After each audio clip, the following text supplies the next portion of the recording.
Good afternoon. Welcome to our CASO webinar on the future of energy. This is part of our Alliance Pipeline series of seminars and webinars. My name is Giovanni da Silveira. I'm director of the Canadian Center for Advanced Supply Chain Management and Logistics. Our CASO Center aims to develop and disseminate world-class knowledge on supply chain management and logistics through education, research, and community engagement activities such as this one. I would like to take this opportunity to acknowledge the traditional territories of the people of the Treaty 7 region in southern Alberta, which includes the Blackfoot Confederacy, comprising the Siksika, Piikani, and Kainai First Nations, as well as the Tsuut'ina First Nation and the Stoney Nakoda, including the Chiniki, Bearspaw, and Wesley First Nations. The city of Calgary is also home to Métis Nation of Alberta, Region 3. We have many guests today, including people from the corporate community, students, and some of my colleagues from the Haskell School of Business. So I'm honored to introduce our presenters for today, Damaris Zampini and Joy Romero. Damaris is president and CEO of SoStrategy, a business strategy firm with offices in Canada, Latin America, and Europe. She has a professional in energy for more than 20 years, who works with disruptors and innovators who are creating the future of energy on a global scale. Joy is our Vice President, Technology and Innovation at Canadian Natural Resources Limited. She's a fellow of the Canadian Academy of Engineers and inductee of the Canadian Petroleum Hall of Fame. She's currently chair of the Clean Resource Innovation Network. The webinar should take about 75 minutes, which includes presentations and Q&A. Questions can be posted at any time and will be answered as possible. If a question that you're interested has already been posed, you can upvote it. There is also a chat facility that can be addressed to specific participants or to the entire room. So without further ado, thank you, Damaris. Hello there, everybody. Can everybody hear me okay? I think my audio is okay. Giovanni, can you confirm?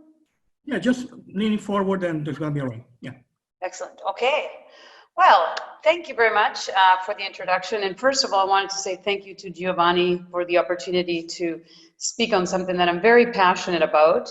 It's a pleasure for me to be here with everybody today.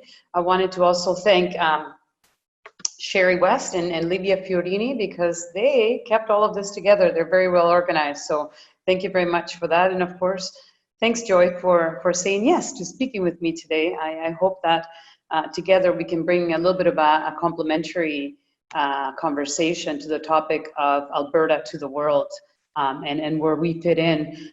Back to Giovanni, though, when we first started talking about this and he reached out, I said, you know, I really want to talk about the future of energy. It was really very much something that I thought was applicable to discuss today based on where the world is today and where Alberta actually sits as we speak. He captured my thoughts extremely well on the write-up that he distributed, so thank you for doing that. I've got a presentation that I will share here, so let me just switch over to that. And the presentation is much to be able to guide my conversation today and some of the points that I wanted to make. Let me just get situated. I think the screen should be shared now. I'm going to minimize this. There we are. Excellent. So the future of energy, to me, I wanted to define what that means. We are at a very pivotal point. The world today and this whole virus that everybody in every corner of the world has felt has taught us very much that when one side of the world hurts, so do we. So I believe that it's time for us to think at that level. Sometimes we get very regionally based, and of course we always have to act local, but think global. And that's a big concept for some of us that are working in that realm. So I wanted to just talk a little bit about what I think the future of energy is, and I believe that Joy aligns with some of these thoughts, and I'm happy for her to redefine this on her time. But I'm tired of a little bit of the separation that exists between oil and gas is bad and renewables are so great. I think the world needs all of our resources, and I'll get to the summary of all of this, but really Alberta and Canada is so lucky and blessed with so many types of resources, and what our journey has been to be able to be that key part of the global puzzle. So to me, the future of energy is very much a mix of all the energy that we have. And so that will be the basis of the conversation. And at the end, I have a little bit of a challenge of asking everybody to see themselves in that. Let me drive here. The next one. So this is our agenda today. I prepared just a very brief presentation with a little bit of detail, not to get too much into it. I've only got about a half an hour, so I could talk about this all day. But number one, I'm going to talk a little bit about myself and why innovation is so important to me personally. I'm going to talk about a little bit of the high level on energy evolution. And tie a couple of points together there. Also talk about the energy of today. We'll probably take a quick break there in the middle. And then about some of the things that our company sees in the world as far as, some places moving ahead in some areas, and some other places, still coming up to maybe some technologies that we may deem as old school and more traditional, but it is new to them. Then we'll have some time for questions. So who the heck am I? So I'm a landed immigrant to Canada. I've spent most of my life in Calgary, Alberta. I landed back in 1990 when I was a little girl. I'm actually a refugee from civil war in El Salvador, Central America. A really crazy little world that I call my birth home. Very special in the way that it's created who I am. And I remember as a little girl going with my dad in little hikes when it was safe to do so, and talking about water and talking about resources and talking about how the world ignites. And it was interesting because I loved the environment, and I said, we've got to do better for the environment. And it was always something that my dad and I talked about. So we talked very much ground rules of doing better and leaving better, and how can we do that. And so it was always about inventing and thinking new ways of doing things. And so it's always been very inherent to me to ask a lot of questions. And I have to thank my father for that. And of course, my mom as well. But my dad was always answering silly questions that I asked, such as how many stars are there in the sky? And, how do you know? And who created the world? And all of these things that were probably way over his head. But innovation was always inherent to me, and it was the way where people were able to change and evolve. And evolving was very important to a better world. Then we moved to Canada. My first job, I went to Mount Royal College when I was at college.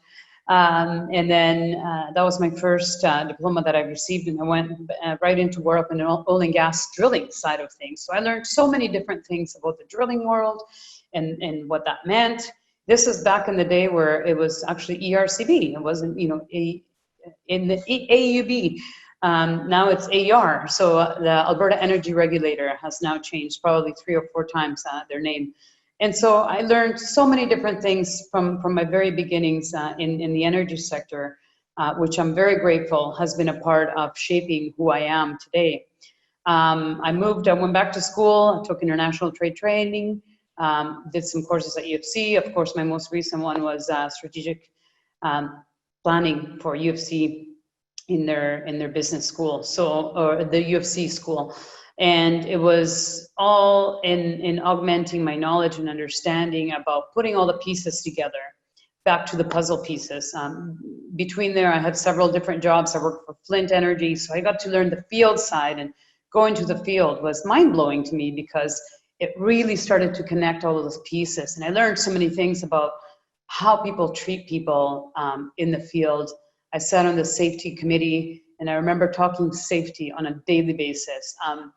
And this all ties together here in a minute when I talk about, you know, how the high standard of Canada and how Alberta has really come a long ways and should be writing books and marketing everything that we've learned along the way. And I know that some companies do better than others in that area. I also worked with DHL. We worked on very complex operational supply chains. So we worked on the supply chain side, which meant we ran very complex operations such as Walmart for the retail side. But my role was actually oil and gas, petrochemicals, and mining, where we oversaw some very large-scale projects such as in oil sands for Syncrude. We worked a little bit with Suncor. We also worked, we created how the inbound materials would flow into Curl. So these are very large sites. So I learned a lot about lean processes and operations and eliminating waste and to make it very effective and efficient. So I really got an appreciation for eliminating the waste that exists in any supply chain. And so forward to today, and why we incorporated the strategy was to combine our learnings and experience on the business development, commercialization of various different projects in North America, and really taking a look at what global supply chain demands and requires in order to operate and work really well. So those are the things that make me who I am today in a real nutshell. My ask, I think, today, and if I can think of an end in mind, is think of yourself as a piece of the puzzle every time and ask questions always, because that's how we evolve. And of course, that's what science means. It's always a process of asking the questions and proving the theories.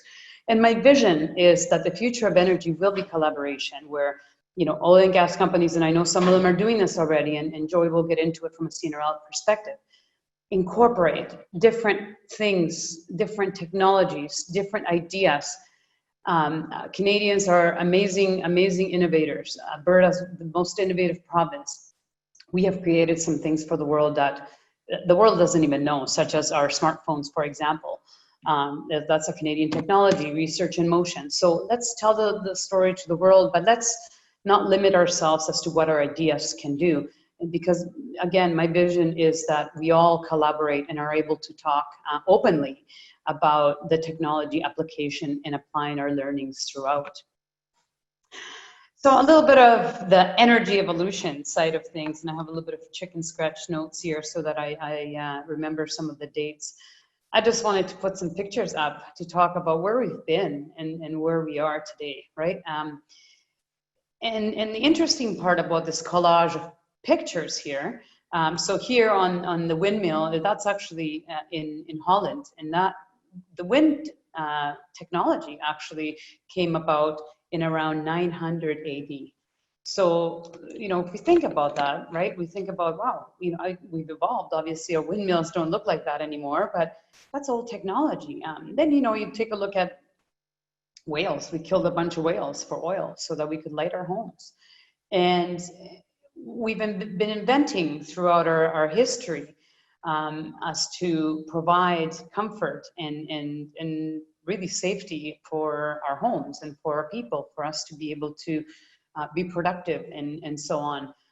This one right here is actually Pennsylvania, the rig that's pushing out the oil. That one is actually USA's first oil well, and that was actually drilled in 1959. I actually went to that site. They have a little kind of museum there, and it was really interesting. They're pretty proud of themselves about this, which is great. However, the first commercial actual well was drilled in Essex, Ontario in 1888. And that is these folks here on the right-hand side. And of course, you know, we've had other technologies that we've been building along the way. The rig number 1, for example, in Turner Valley. And I think that they have a little interactive area there now where you can go and experience that. I think it's important for us to remember where we've been and where we're going. And the bottom pictures I put in there because there again, you know, we had horse and buggy back in the day when we wanted to go from one place to another. And the middle one there is actually an electric vehicle. Those electric vehicles, that technology actually came about think it was 1832. And what happened was, it was a great idea. People were using some of these, obviously not at a commercial scale, but the idea was there. So, but because oil or gasoline became so cheap, it was not really feasible to continue with that innovation. So that innovation got basically put to sleep. And then, of course, the combustion vehicle came about, and that was, you know, the end of the horse and buggy, and our transportation modes changed greatly. How lucky are we? Because, you know, somebody stuck to their idea. So strategy today works with various different companies, and whether they are at a startup level or at a scale-up level. And we work with companies that want to scale and grow in different jurisdictions. So we have a database of different technologies in most of them are actually Alberta technologies. And I am always grateful, just as I am of these people who created a better world for us today. I'm always grateful for their passion and their brains. And it really is fascinating. You know, and again, the message is for those who can implement this type of technology. And there again, you know, I have to commend the folks like Joy, who really do focus on how can we look and scout the technologies that are out there so that we can try to apply them wherever possible. There's other companies such as Birchcliff and others who are, you know, and Synovus, many others that are really trying to do that. I know it sometimes seems like it pulls away from regular operations, but it's time that we really, really start to implement some of these things. So I'm always grateful for the folks that didn't just give up, didn't just say, oh man, you know, this is going nowhere. They kept going with their idea. And so back to the electric vehicle, it actually came back out in 1974. But it wasn't until around 1990 that they started to scale so that more people could buy these vehicles. And, you know, there we are today. I actually read the other day, last week, on Tuesday last week, we talked about, there's a large fund here out of the UK. I think it was about $300 million. And what they're actually looking for is technologies that, that will work on literally flying vehicles and autonomous vehicles. And so, wow, have we come a long ways. I think I want to just take a time check here. Giovanni, I knew that you wanted to pause a little bit throughout. No, it's you have a 10, 11, or 12 minutes to go. So okay, perfect, good. Wanted to make sure I was being mindful with time. Thank you. So there again, here we are today, this day, 2020. How things have changed, even from when I started in oil and gas. I remember my first boss, Colin McPhee. He's still in oil and gas downtown Calgary. I should have sent him this because I used to bug him. He was a smoker, and I'm sure he's much healthier now. But people smoked in their offices, and I remember these days very clearly. It seems like yesterday in some ways, and it also seems like so far and so long ago. Of course, I'm a woman in industry, Joy is a woman in industry, and I'm sure there are very many others here in the audience today who are women in industry. Back in the day, actually, part of my evolution was working with incredible women who, we kind of did feel back then a little bit of out of place, but we created, cultural systems for us to gather, to learn from each other. And so actually there was a handful of us that created a group called Calgary Women in Energy, which I have high respect for. And anybody, any lady who's listening, highly encourage you to look up that not-for-profit, all about community. And, these are the things that I, again, will tie into my message at the end. And these are the things that make Alberta, really Western Canada and Canada, great. We're able to do those things. We're able to culturally set the standards for inclusion. Just as Giovanni kicked off our meeting, honoring our land, honoring our people, that is such a key learning that you don't always see in all industries, but that is what I call best practices. And not just best practices, really, really leading that example there are places in the world where we cannot even imagine that form of inclusion. So, you know, again, that evolution is very important for us to think about, to honor where we've been and give us a foundation to really grow into the next phase of the future of all energy. So I wanted to dive into this, and I know that Joy has some more graphs here. The point of this slide is to really kind of start to connect the dots on what do we need today, right? So today, fossil fuels supply about 80% of the energy that we require. So if we think about that, that's a lot, and that is at a very grand scale. And I put this map here that I'm going to click on in a minute. Of course, we want to change. Of course, we want to evolve into more renewables. And there again, I look at the electric vehicle. Yes, it went dormant, and then it came back, and then now it's, of course, you know, at a much larger scale. Then we take a look at renewables, solar energy, wind energy. Again, it started a long, long time ago. How can we get better, right? It's not, oh, this is not really that great. Well, let's refine it. Let's make it better. Let's test it out. Who's got a better idea? And there is no other better time have we ever had the opportunity to be able to work across the world. Right before this meeting, I had a group meeting with my company here in Europe that is one gal, she's actually born in Colombia but lives in Norway. The other gentleman is South African living in Sweden. The other gentleman is Colombian living in the USA. And then another gentleman from Malaysia, and myself. And I'll talk about what we're doing in that space, but that's what collaboration should be. And I'm not suggesting this happens for everybody every day, every single, that's not maybe the game that you're in, but even if you are working in the space of more local market, you need to think of what that product or service or offering means to the other side of the world, because somebody else is also inventing that or is refining that invention. So that collaboration is very, very important. Our supply chains have been augmented by technology like never before. And so that is a very key piece of how we need to start to think in our own roles on a daily basis.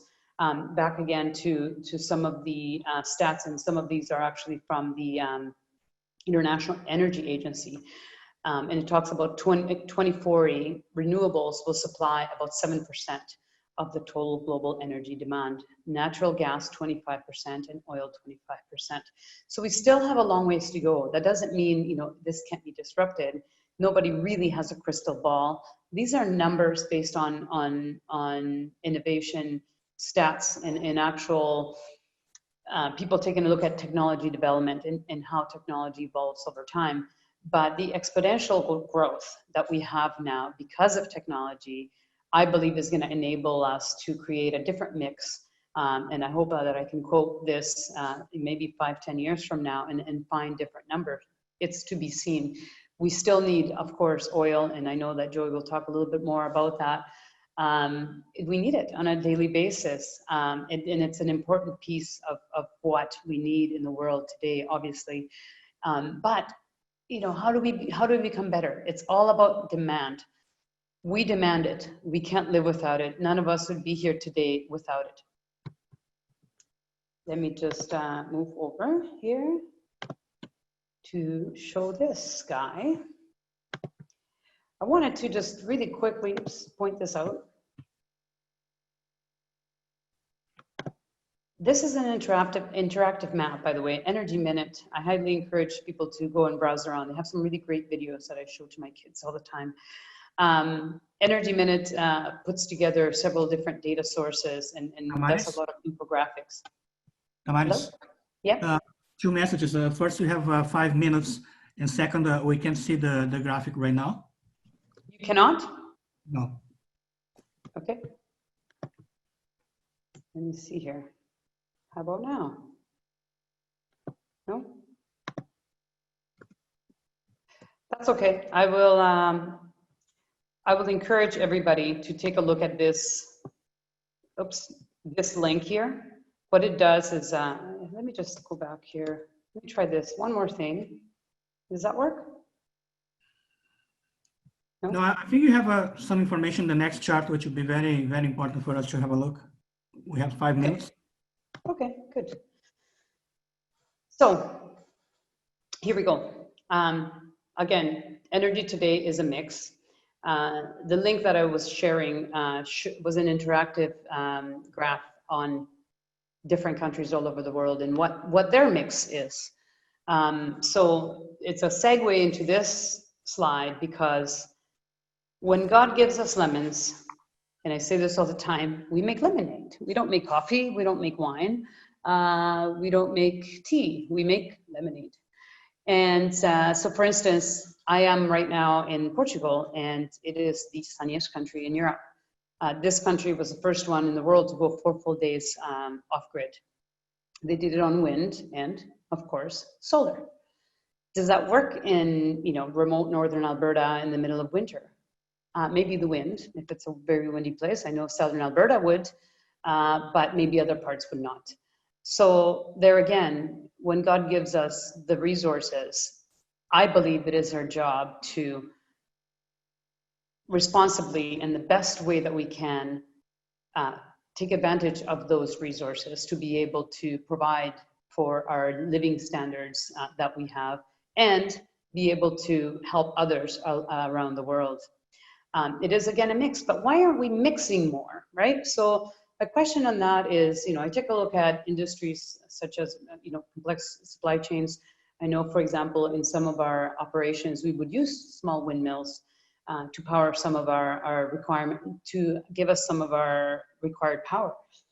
That was really important to us because it was a mandate by the company. It wasn't just by our client. It was not just we're going to be greener and we're going to innovate. It was about what can we do to demonstrate and actually own what we are saying and following through. So that was really, really important. I know of other examples that are happening around the world where people are incorporating these types of technologies. Rather than, finger pointing and saying, you're not quite there and I am, etc. That is complete distraction to where the future of energy needs to go.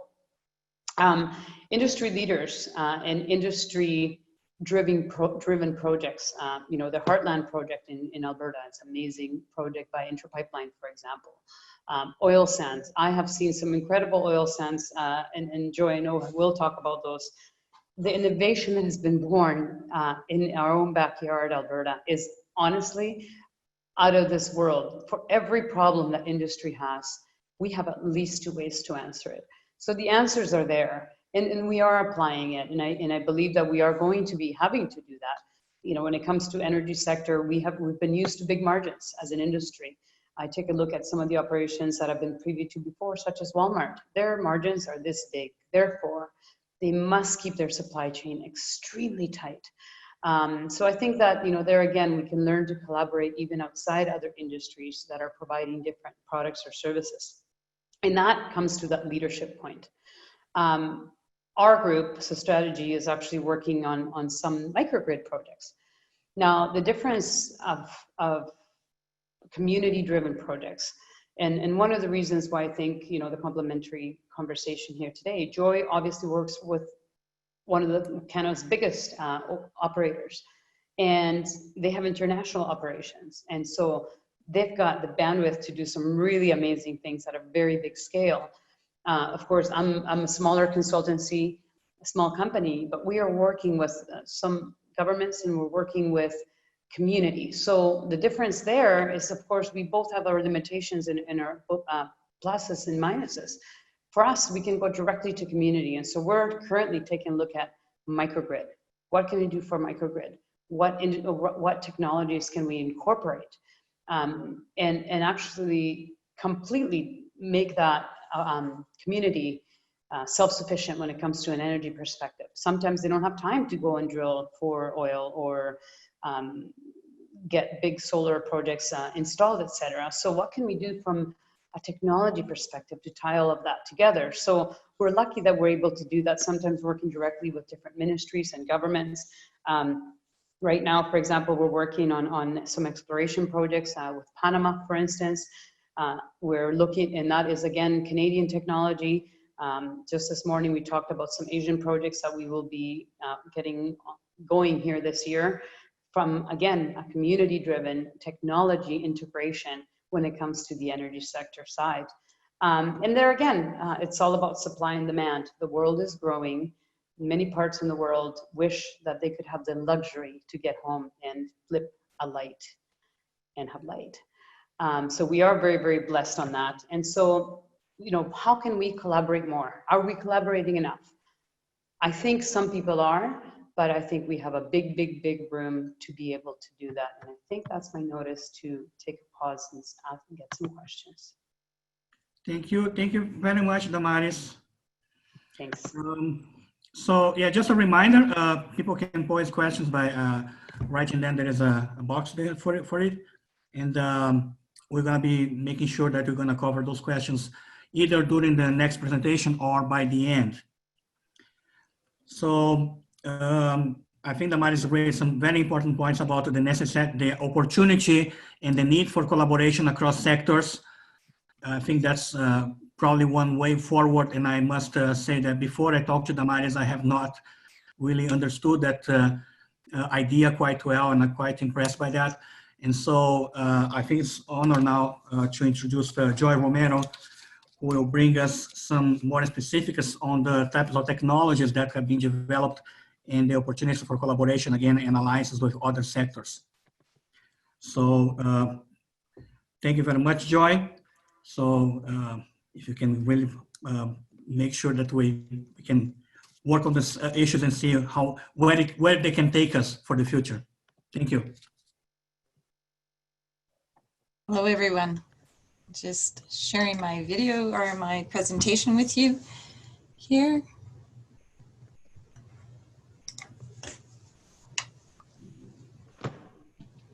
Can you see it now? Yes. Excellent. So welcome, and thank you so much to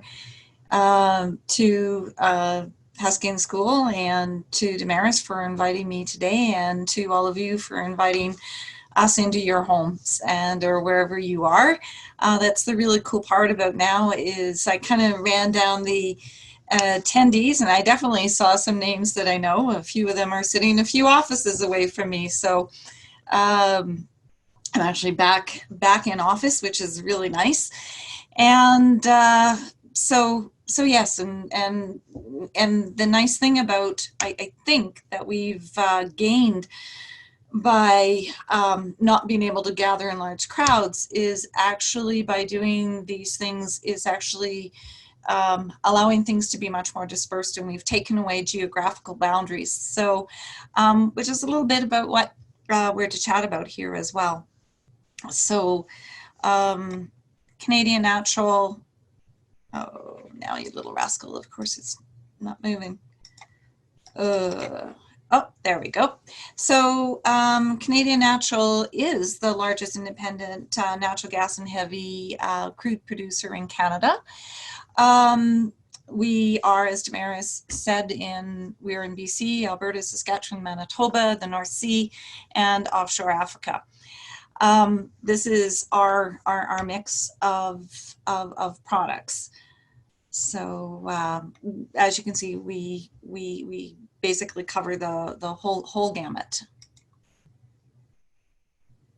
Not sure why this is so slow. Sorry about that. There we go. And why is this so important? Well, you know, if you look at energy and and you look at the 17 goals to transform our world, and where energy plays inside of these, you can see that we're a part of, you know, almost all of them to some degree or another. Even climate action, we are a part of that, because if we aren't fully engaged, how is that going to move, and how are we going to make a difference? So I think that, you know, really we are very much, energy poverty is a horrible thing.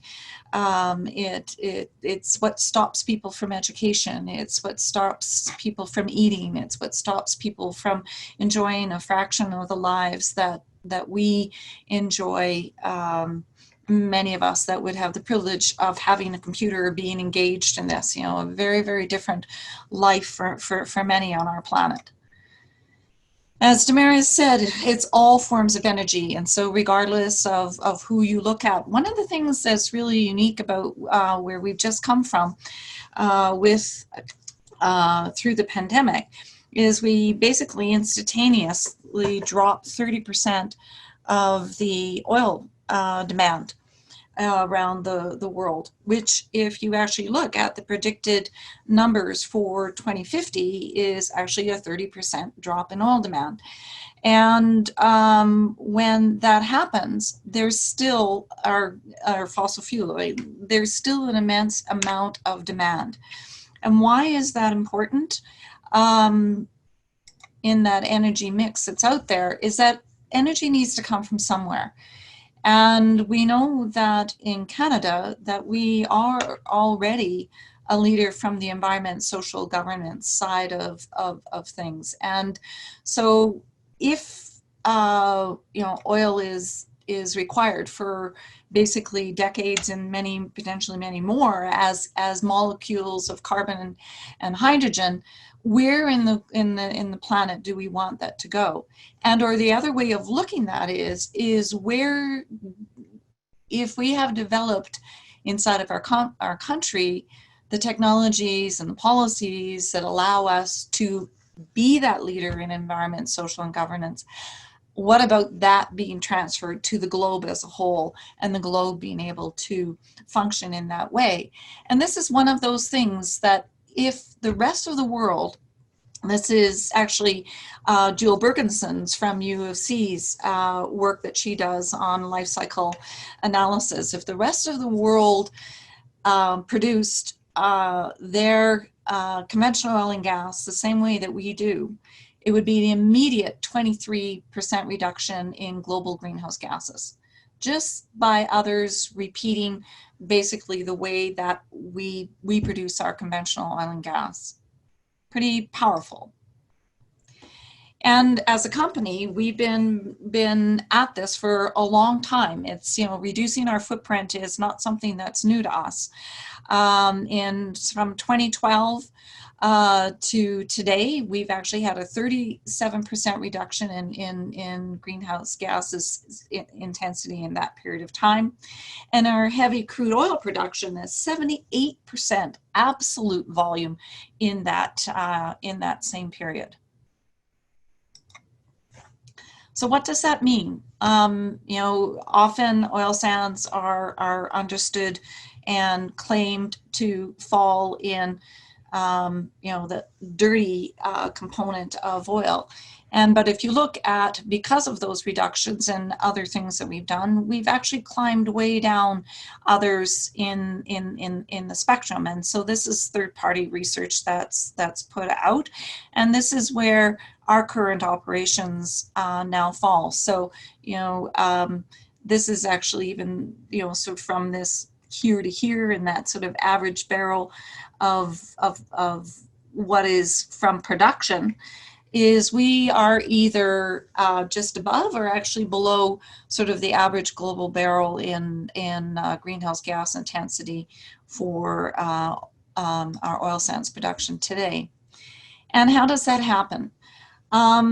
Well, it's because of the innovation component that Damaris was talking about. We've, since 2009, invested $3.4 billion in R&D at any one time across our company. We have somewhere between 80 and 100 pilots, active pilots. I'm surrounded here today by my team in my office, and our job is to help facilitate all of our operations around the globe in executing these pilots and actually making a difference. Because unless something actually comes to commercialization, nothing is different. And that's what's really important. And so what's really important is, can we accelerate? Can we do this faster? And you'll see that it's not just about us doing that. You can't do that alone. You need to do that together with others. But some of the things that have helped us, and I want you to think about the pieces that you're seeing here and how this ties into other forms of energy and the integration of energy systems. So as I show you pieces, I want you to think about those pieces integrated, and I want you to think about them not integrated only here in Canada or in Alberta, but integrated around the world, and what would that difference make integrated with the other energy sources that are out there to reducing our greenhouse gas footprint globally. So our company has made a commitment to net zero, and so on our journey, we list three operating three areas of large, these are very large carbon capture and something facilities. But we also have another smaller one as well. So we have 4 operating carbon capture and something facilities. Quest is at Scotford in Edmonton, and that's a carbon capture and storage.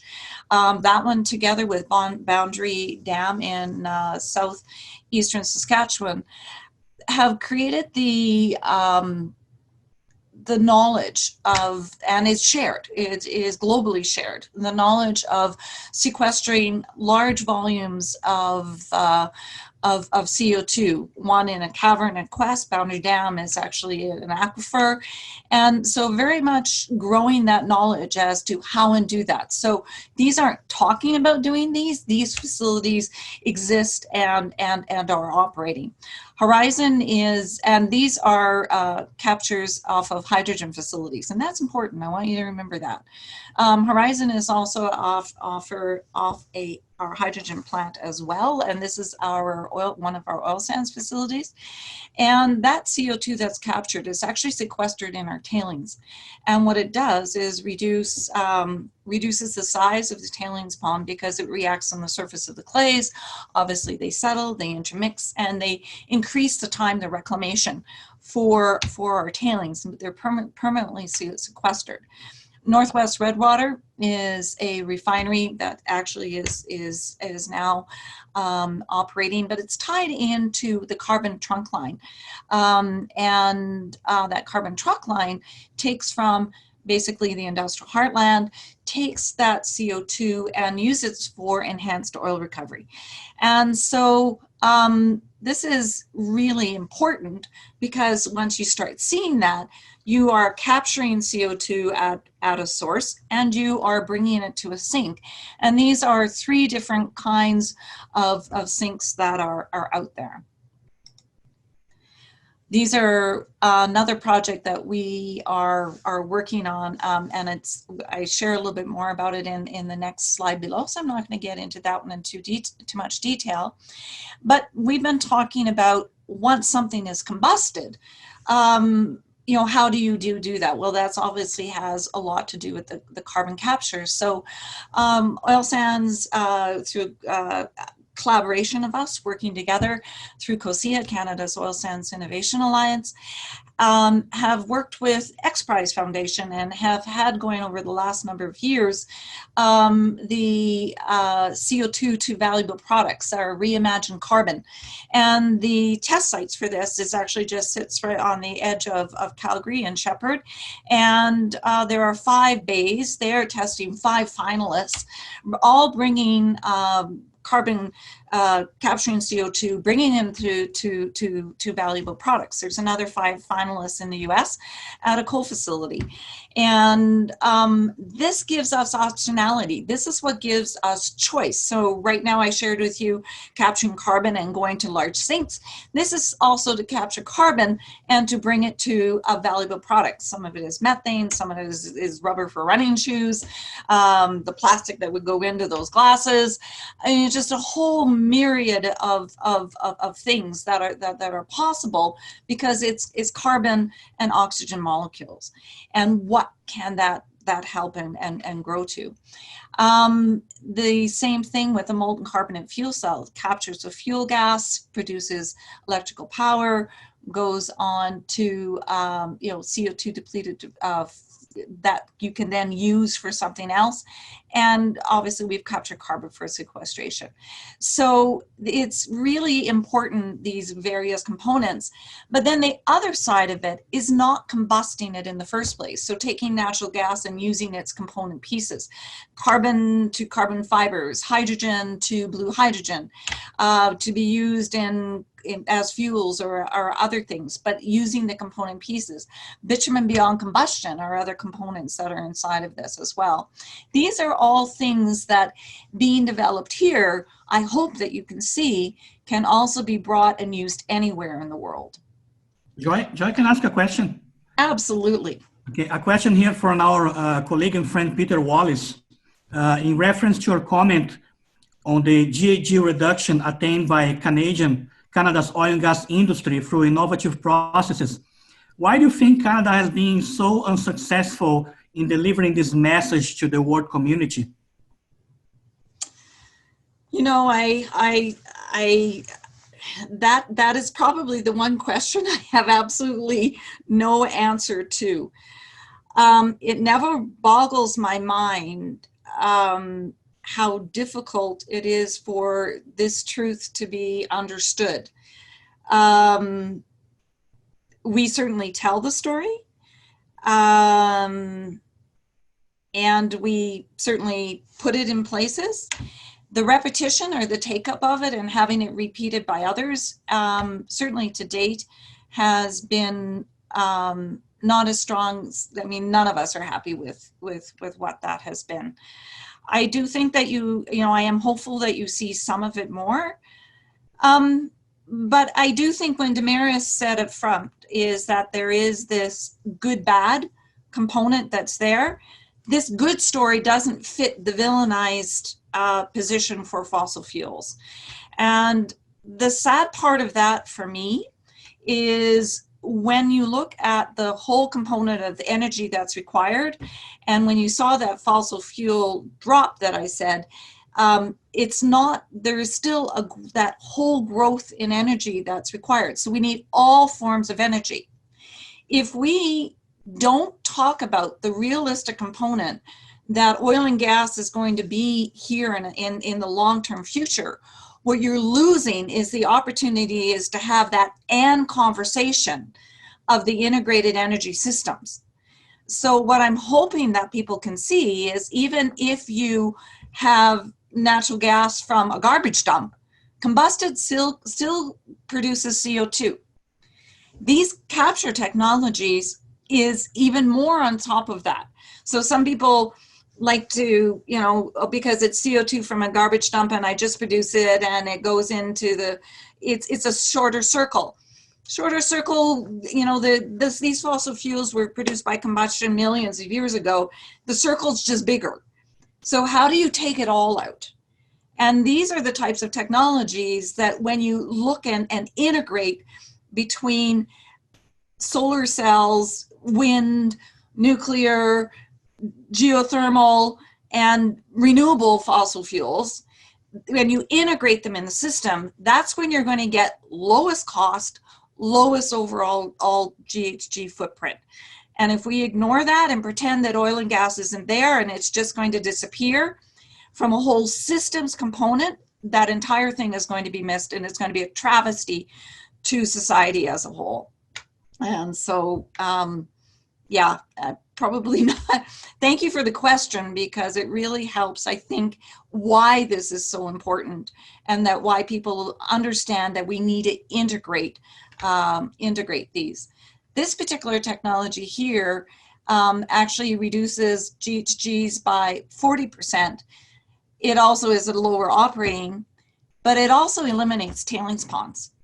So when you look at this one being exported to mines all over the world, this is an opportunity to export. It's not just greenhouse gas reduction, it's also zero tailings ponds. And so these technologies are extremely powerful. This one is a net zero conventional heavy oil pilot.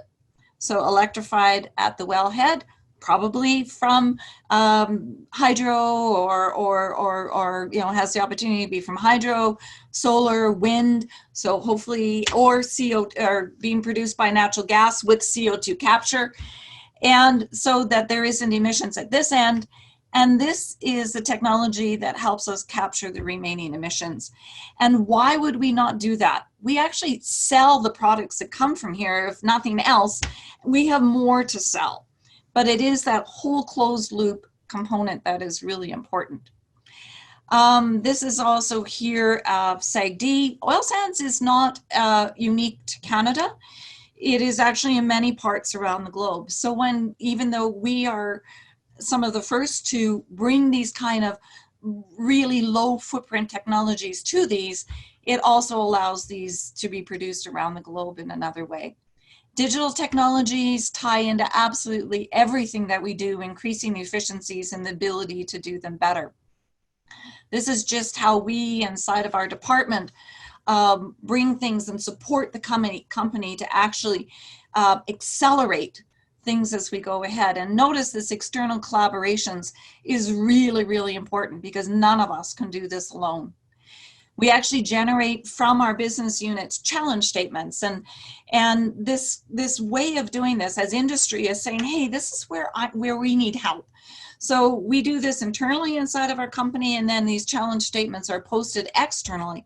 But this methodology is what we use in our collaborative organizations as well. So inside of COSIA, Canada's Oil Sands Innovations Alliance, which focuses on land, greenhouse gases, water, tailings, that's exactly what's done as well, is each of these areas say to the world, these are our challenges, please help us solve them. Inside of the PTAC, the Petroleum Technology Alliance of Canada as well, same thing, focuses more on conventional oil and gas, same type of thing, interfaces with the innovation community, not only in Canada, around the world. Please help us solve our problems, and by solving these, once solved, we can push them back out to you. The Natural Gas Innovation Fund, exactly the same thing, and the Petroleum Research for Newfoundland and Labrador, PTRC in Saskatchewan, Merck and Innovate BC in British Columbia, go across the entire country. We are so fortunate as a country to have so many stellar resources. We have actually developed the Clean Resource Innovation Network to help focus. And again, inside of the Clean Resource Innovation Network, what we've said is for Canada to be the global leader in clean hydrocarbon energy from source to end use. These are the areas that we are focused on. So clean fuels, clean resources, this is the network itself. Sorry, it just went alphabetically, so you can log into there and go search this and join. It's free. All you need to do is actually sign a social contract to say that in the way in which you will work with others. Low to zero hydrocarbon production from source to use, methane monitoring, quantification and abatement, novel hydrocarbon extraction, novel land and well site remediation, and water technology development. So, and hopping in, these are closed LinkedIn sites once you've joined. And, there's, as of yesterday, there were 1,439 members.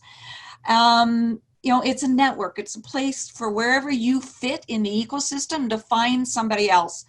And how do we work together and solve these problems together, because the solutions are global solutions. Thank you. Thank you, Joy, very much. Very interesting presentation. I mean, it's exciting. It's really wonderful to hear. We have so many initiatives out there.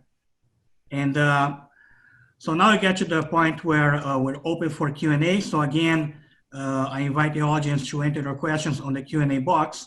And the first, I'd like Damaris Zampini, if possible, to follow up on Peter Wallace's question about, given that there is so much innovation, why is it so difficult for Canada and be so successful in delivering this message to the world?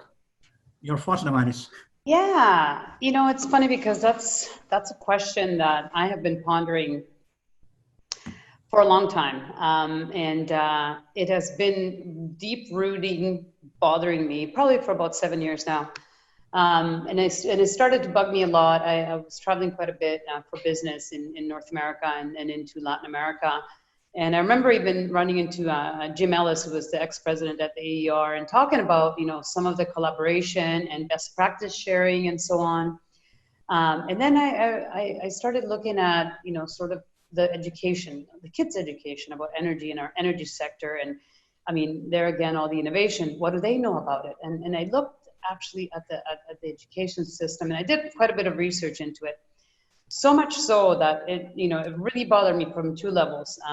And I don't know that I necessarily have the answer to the question, but I think that there's a couple of different ways to address the issue, if I could call it an issue, because it does hurt not just our industry, but our entire country.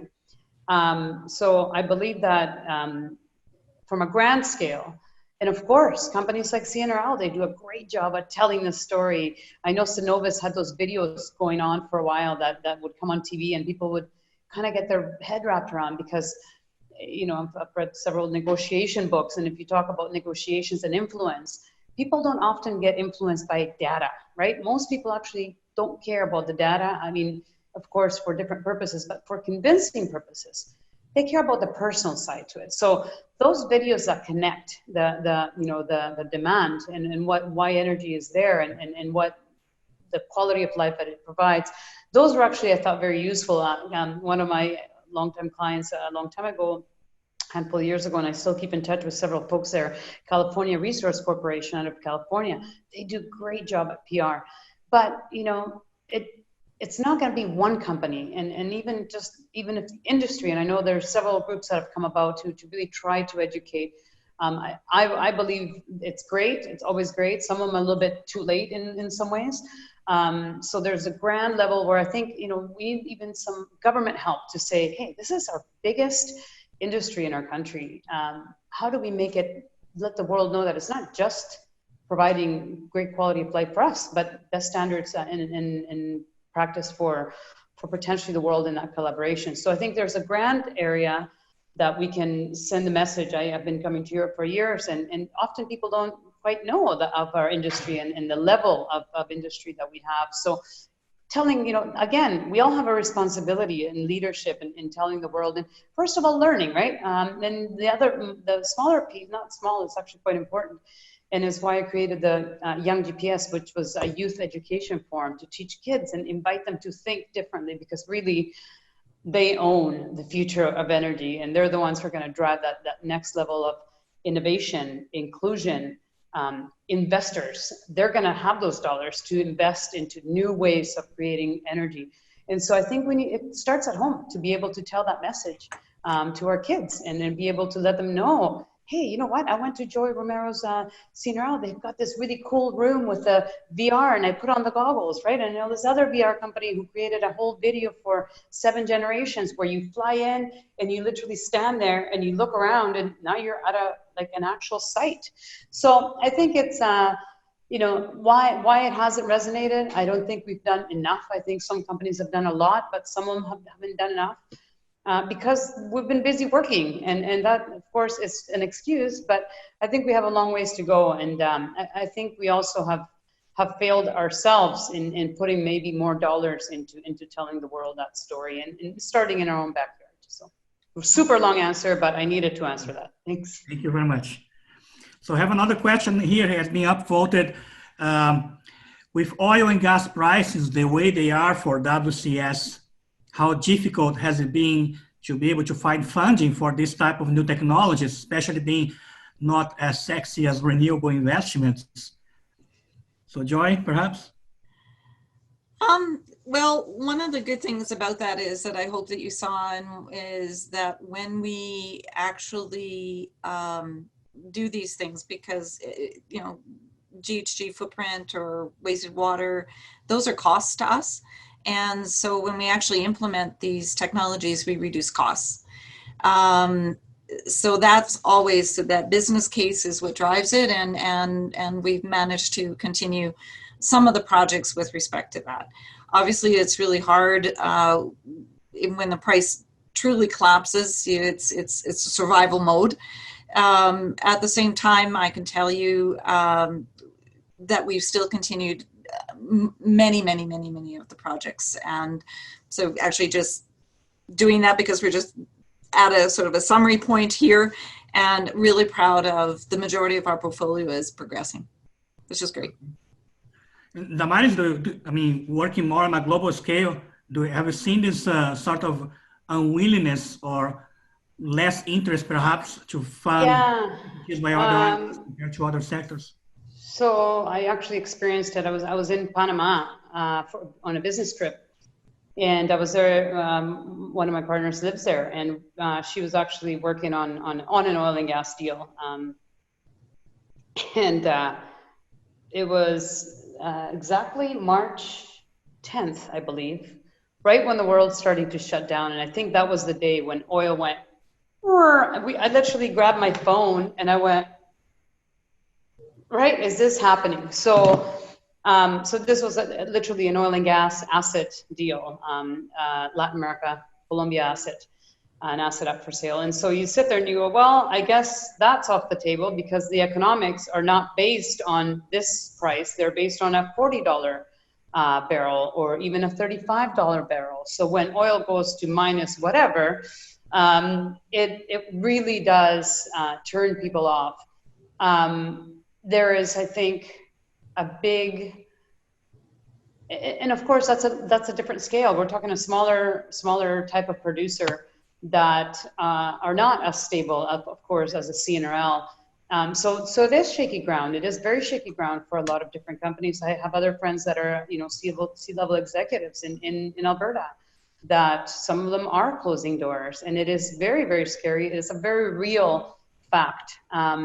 So what happens next, right? Some of the theories are maybe some companies can buy the smaller guys and then continue to be Canadian. Hopefully that is the case, and hopefully we are able to attract more investment into Alberta for us to be able to maintain some of that. But we are a higher cost producer when it comes to, globally speaking, to the cost of per barrel.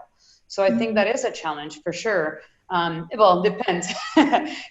Some companies, of course, do better than others, but generally speaking, to lift a barrel in the Middle East is going to be a lot cheaper than it is in Canada for various reasons. Of course, you also get the whole quality piece, of course, and various other aspects, such as the environmentally and ethically. But the reality is, at the end of the day, there's a lot of talk about the cheapest barrel is going to be one of the survivors, right? So cheapest and environmentally responsible, right? I mean, both of those, right? And hopefully, right? And that's what we hope for. And that's where the part that I think, Alberta can come in is we need to collaborate. If anything, we can. So that's why I wanted to actually build on that, Damaris. So that's another reason why we form CRIN, right? Is inside of CRIN, and because CRIN is basically free to join. You're one of the smaller producers. We're doing those 100 pilots, but the results of those pilots and the success is it's not just that something is adopted by one company. The success of that pilot is that it's adopted by many companies. And inside of the CRIN network, regardless of whether or not you have a budget to execute a pilot, you can see the results of others. And so you can skip from, you don't need to go through that piloting exercise yourself. You move to adoption versus piloting and then adoption. And so this is extremely important inside of that network these times. Then even in the execution of the pilots, it's important that we come together and share that money to be able to execute and get those results out better. So we're very fortunate at CRIN as well, because we've been awarded $100 million that was announced a year ago in March, and shortly, hopefully, we'll be in a position to start running the challenges associated with that and get that money out there to add to the other federal funding and government funding. And also inside of this network are the private funders. So everything from angel investors to pension funds and VCs. All of that we pull together to try and focus, to close these gaps, to get these things commercialized and get it out together. Because especially in this environment, you cannot do it alone. Absolutely. Yeah, that's a great point, and for sure encourage everybody to sign on to that, because I mean, to your point, Joy, most people are, they're scared, and rightfully so, to go and try something new, and maybe now's not the time, and all of these factors, or maybe I don't have enough people, etc.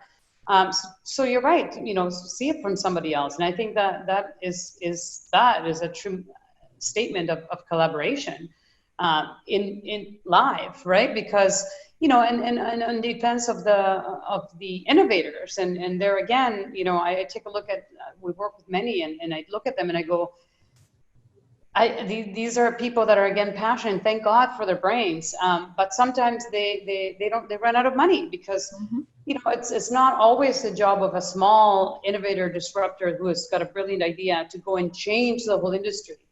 And so that collaboration is so necessary, and for sure, I know that many are grateful for the CRIN program, and even for folks that are really leaning in to see where these activities are happening, where these developments are developing, and how, to your point, can you get them to fail? Let's test it out. Let's make it better. And that, I think, is a great story that we need to make an advertisement, make a video, make it go viral. Question here to Joy on pipelines. In addition to the technology innovation included in the presentation, does CNRL contribute to improved pipeline safety technology? And does CNRL operate CO2 pipelines and hydrogen pipelines? So we absolutely have, we feed into the CO2 pipeline with the Northwest Upgraders, so the carbon trunk line is there. We obviously transport CO2 ourselves from our capture facilities to wherever it is that we use. And with respect to, we have some midstream assets ourselves. And yeah, we are absolutely a part of a number of those pilots that are in there are on pipeline integrity and the safety and the operating things. And we've helped a number of Canadian entrepreneurs pilot their technologies, and again, that they're out and being used for others. So absolutely, yeah, it's that's part of our daily work every day. Thank you. Question for Damaris on LNG. Damaris, where do you see LNG as a source for replacing coal consumption worldwide? And where do you see Canada positioning itself in improving its global market in this area? Thanks for the question. I think there's a huge, for Canada, there's a huge opportunity there. I was actually just talking to a friend of mine in Panama, because Panama is going to be receiving some LNG, and there's a lot of, there again, the opportunity I think exists in changing the message, not just you're going to get LNG. And maybe some people, that's all they care about, and I guess that's okay for them. But there was an argument about providing Panama with big LNG supply from China, and then they went and actually broke a contract right from the beginning. So there's these ethical questions, which we can talk about all day and give different example scenarios. So I think there is a big opportunity for LNG. That is something that I know several Latin American countries are taking a look at. And I think that Canada has potential for growing that side of our business. Joy, did you want to add some more to that? I think you've said it. It's obviously a growth opportunity for us, right? Yeah, it's a big opportunity, that's for sure. I mean, you look at Europe as well, and the demand for gas, really. And it's a logistical question, but I think it's also, we need to start to incorporate that piece of is it just a product that you want, or do you want a superior product? One of the things that I get these things in my head, just like teaching the kids and the whole youth and energy. In Canada, for example, you know, when I have friends ask questions, well, why is gas so expensive? I work in the industry, so anyways, I try to explain, do my best at explaining that. But at the end of the day, I take a look at the supply, and I think if we understood better our level of quality and you know, world-class supply, we should put at the pump, you know how you get your clothing and it says made in China or made in Europe, made in Italy. We should have at our pump where our gas is coming from. Then we would know. That would be very educational, I think. Thank you. We have a wonderful question here from a student, and perhaps this is going to be the last question. I do apologize for the other people who posted questions. We are running out of time. The questions will be forwarded to the speakers, and they might respond later according to their availability. But this question here from the student, as a current, and I'd like to address you both, Joy and Damaris, as a current engineering student, what advice do you have for me and other students that may be watching on addressing the stigma of some of our peers at school around oil sands as a resource? How can you help change that mindset?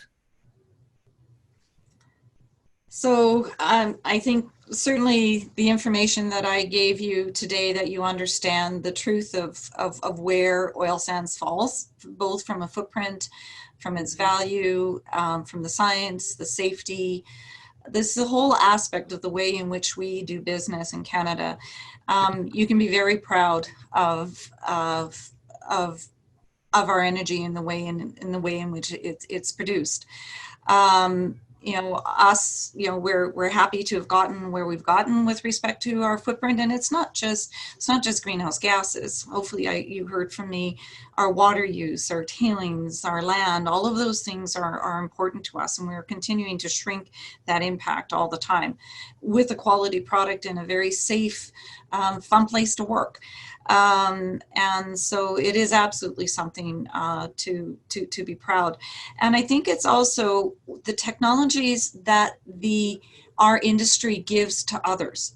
Yes. You know, so as I've shared to others before, we kind of democratize things. You know, I use this example as, you know, this has got more power as a computer than when I was going to university and being a student, and I had to go run cards in a room full of computers at 2 a.m. so that it was quick and easy to do, something you wouldn't even fathom of now. And this has been completely democratized. This is soap made out of captured CO2 off of literally downtown in Calgary office buildings. So when we talk about that circle, that CO2 capture, when I showed it to you, that was, oh, that's big industry that does this. This is soap that you can make off your home and do that circle so that your circular economy. So the work that we do in transferring big things and technologies and create the science, then transfers just like this did to us to use to this, as in making that global difference from source to end use. And so you jump from being these technologies used at source to being used at end use. So as a student, and we need you out there bringing these technologies past where we brought them and bring them into that every kind of day use. Yeah, and I'm going to add a little bit to that on the cool factor for you to be proud of.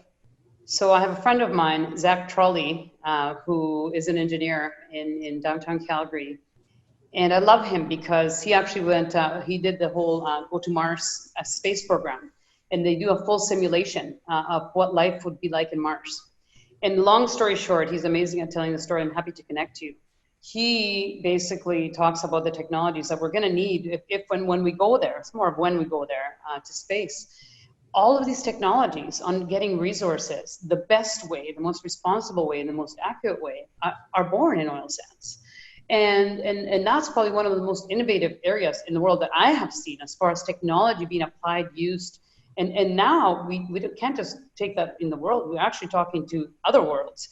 So that's, I think, a really cool factor. But there's real examples, and I have many of them, including one of our clients, and she created a full AI platform for procure to pay, saving the first company $70 million. Okay, full robotic process automation. So this is not just, oh, this, because I think that's what's in the head of many people, is that old oil rig that I showed, and some oil worker sitting there working like this and full of oil all over him.